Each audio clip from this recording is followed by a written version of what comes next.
Question है state the fundamental theorem of arithmetic. ये CBSE 2020 का क्वेश्चन है। ठीक है, इसका आंसर आपने क्या लिखना है, इसका आंसर जो ये बुक का एग्जाम्पल है।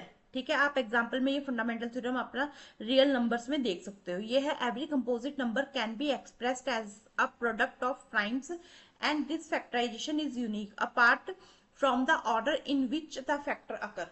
इसमें ये क्या बोलना चाह रहे हैं, इसमें कुछ नहीं बोल रहे हैं। ये इन्होंने कहा है जो हम प्राइम फैक्टर निकालते हैं, लाइक मैं दो नंबर ले ली थी 12 और 15, इनका जब मैं प्राइम फैक्टर निकालूंगी तो ये बड़े ही यूनिक तरीके से निकलेंगे। ठीक है, यूनिक तरीके से क्या निकलेंगे, लाइक कि मैं प्राइम फैक्टर जन 12 और 15 की अगर निकालती हूँ, ठीक है, इनसे जब मैं निकालूंगी ना तो इससे मेरे को नंबर्स को कैलकुलेट करना भी इजी हो जाएगा। ठीक है, जैसे 2 6 12, 2 3 6, 3 1 3, ठीक है, 15 की क्या होगी, 3 5 15, 5 1 5।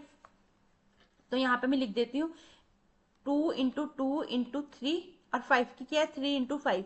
इसमें क्या होगा, हमें कैलकुलेशन करनी इजी हो जाएगी, सॉरी हमें कैलकुलेशन करनी इजी हो जाएगी।